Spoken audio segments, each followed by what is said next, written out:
Welcome to the class. Hello everyone. Hello Professor Qiu. In the last part, we appreciated the beauty of the book of songs and the 楚辞. Today, we will mainly talk about the beauty of the Tang poetry. China is a country of poetry. Since the Han Dynasty, after a long period of development, the 5 characters and 7 characters poems have made great achievements and accumulated rich experience in theme-chained magical form, artistic means, style tendency, and other aspects. With the arrival of the prosperous Tang Dynasty, Chinese poetry has also entered the peak period, which produced the most glorious poems of the Tang Dynasty in ancient literature. The poems of the Tang Dynasty are numerous and rich, and there are many famous poets. In more than 300 years of history of the Tang Dynasty, about 48,900 poems were handed down and remain widely known today. So many works also made more than 2,300 poets famous in history.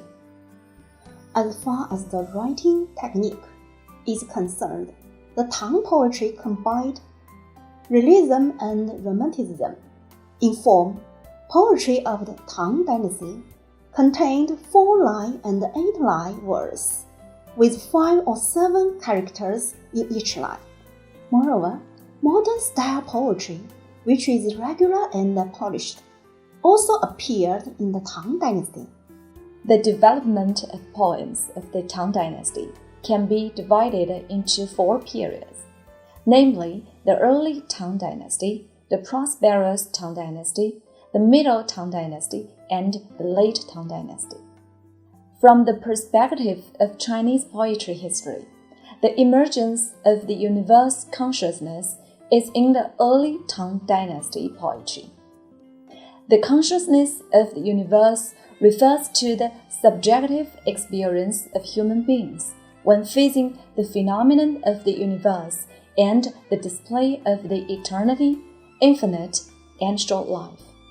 The basic way is to combine human cognition with the cognition of practical objects to think and explore, so as to obtain the true meaning of the life problems.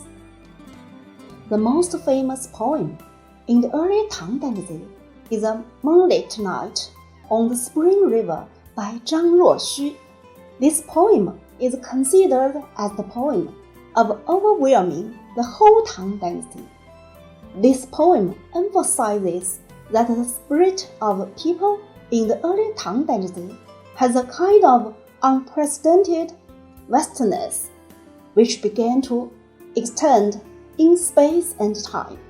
At dusk, Zhang Ruoxu stood by the river and saw the tide rising.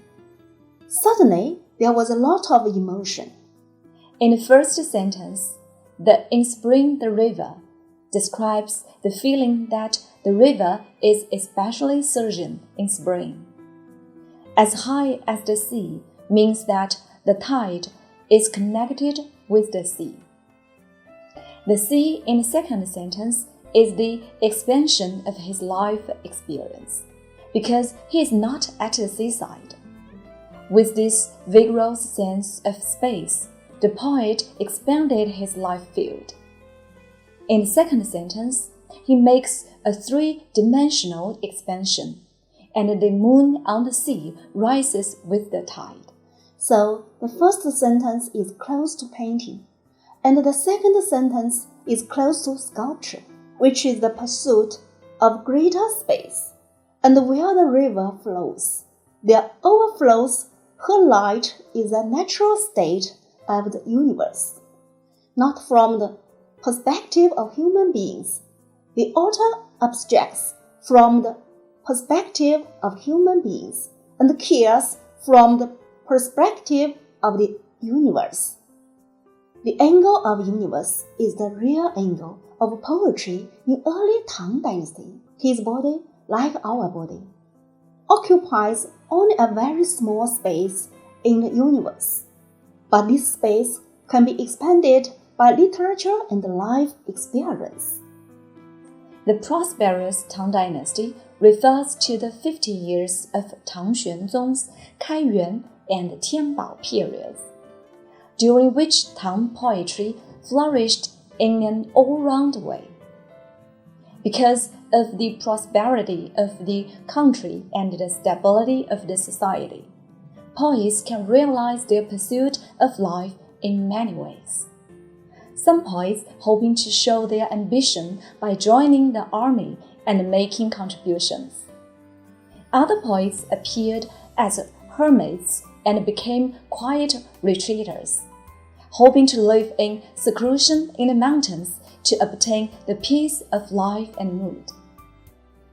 Of course, there are also some poets who share the above two identities or change from time to time. These two kinds of life attitudes are the basis of the theme orientation of poetry in the prosperous Tang Dynasty, and thus form the idyllic style of poetry school leading by Wang Wei and Meng Haoran, and the frontier poetry school leading by Wang Changling and Chen Shen. The main works of Wang, Meng, and others depict the beautiful landscape and the quiet pastoral life in fresh and beautiful language. The poet's soul is immersed in the embrace of beautiful nature, filtering out the source of fame and wealth in real life, thus forming a quiet and ethereal realm.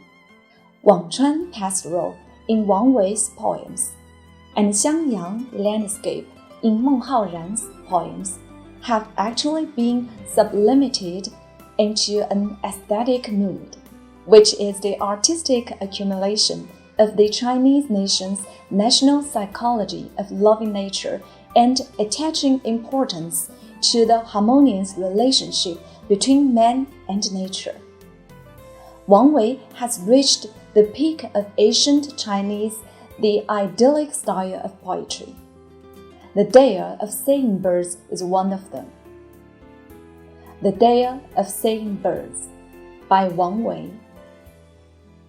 Sweet laurel blooms for unenjoyed.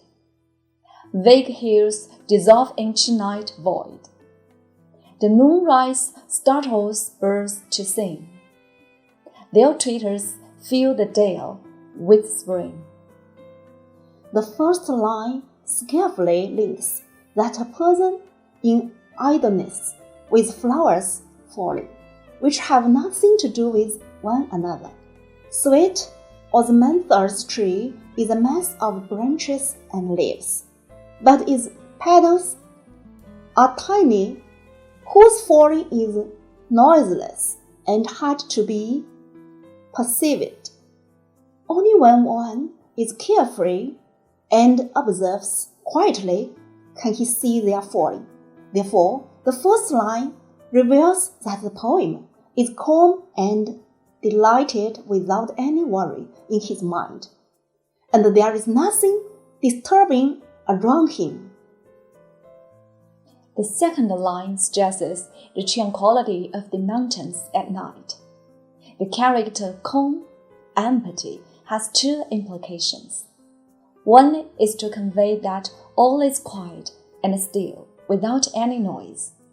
The other, in a Buddhist term, describes a free and natural world away from the strifes and conflicts of the human society. The third line depicts the rising of the moon, which has lighted up the valley and startled the sleeping birds in the mountains.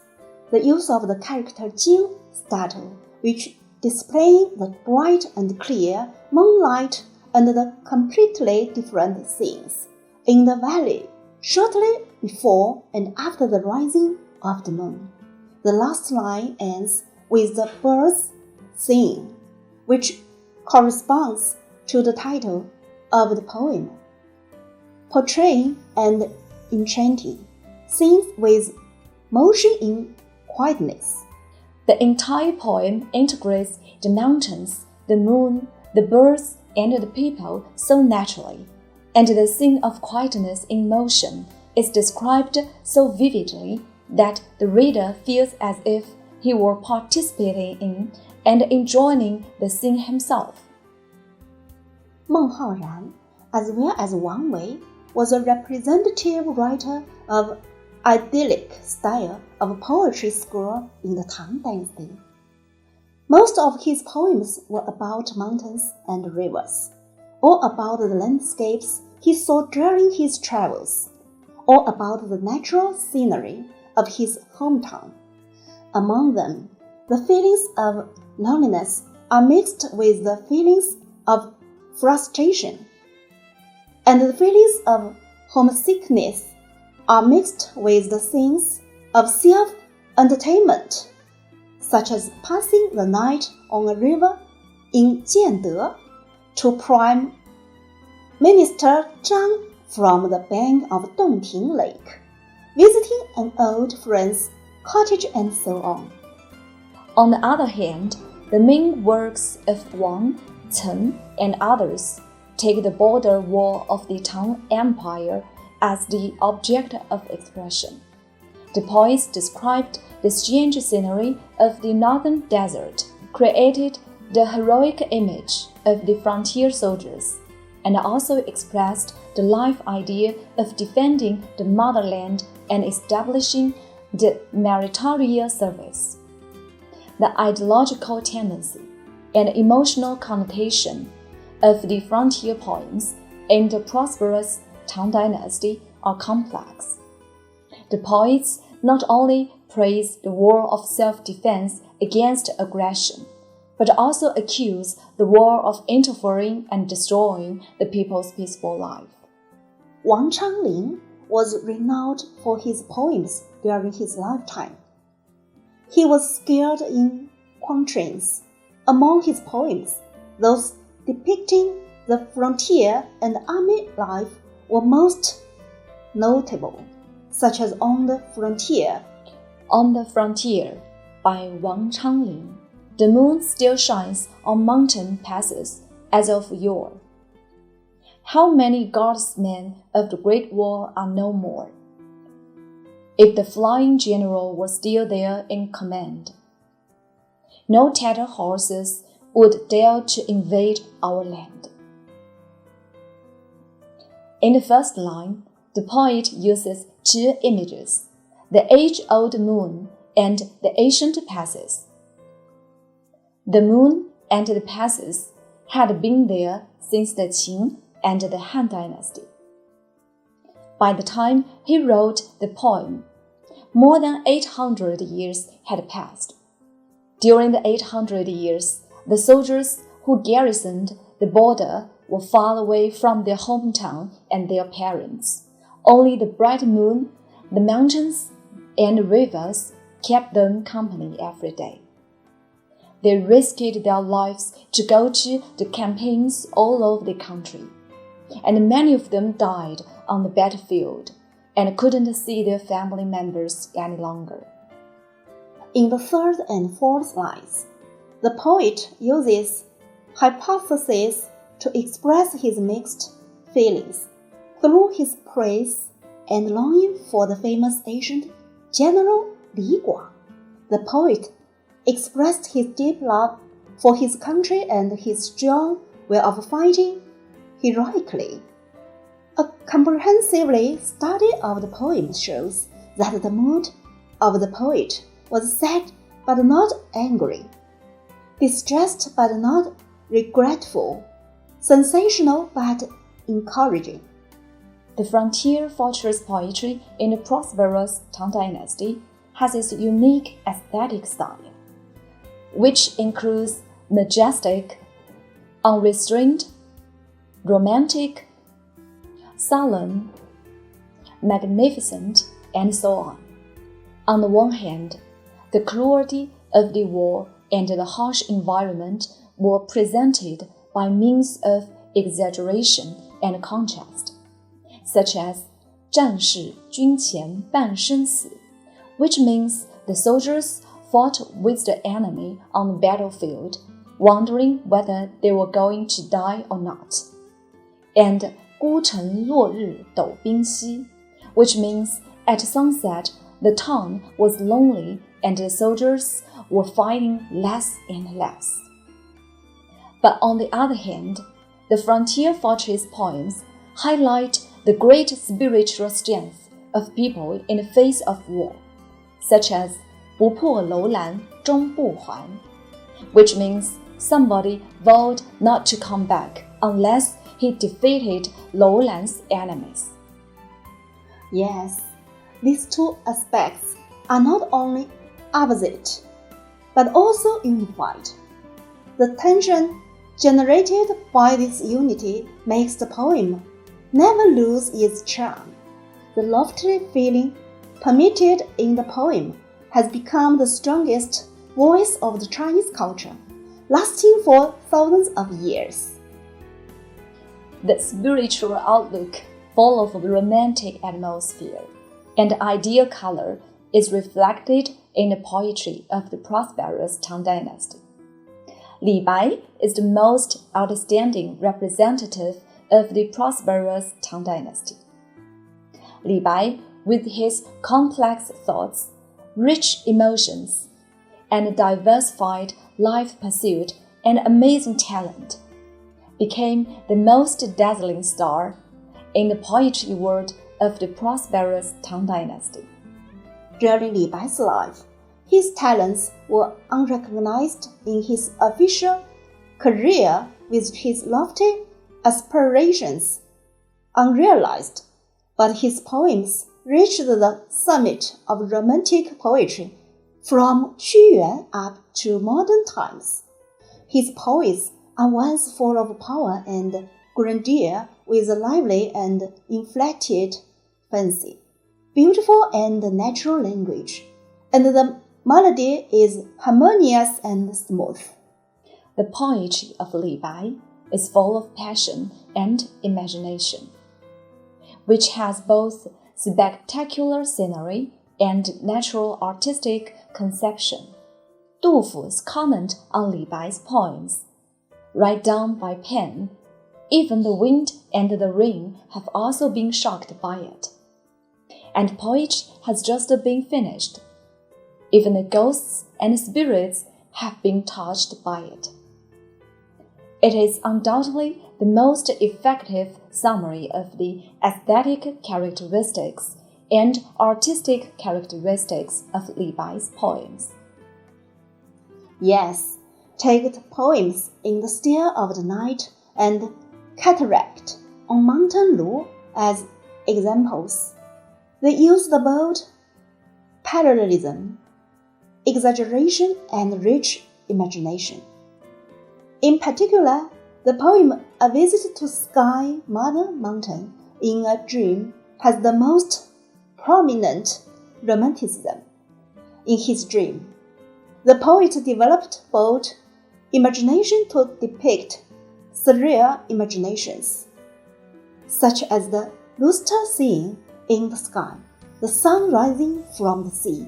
The bear and the dragon scene take the rainbow as clothes, ride the wind as a horse. In the poet's fairyland, there is no strictly hierarchy and no treaty. All the immortals are equal. Even the fierce tiger is playing the musical instrument. It's a world where heaven and earth come together. This kind of a state is what the poet pursues and yearns for, which sustains the poet's unrestrained enthusiasm and the pursuit of freedom and light. The contents of Li Bai's poems range from caring about state affairs, satirizing the man in power, sympathizing with the people, expressing feelings about mountains and rivers, to sing about love and friendship. Moreover, the poems are free and unbridled in form.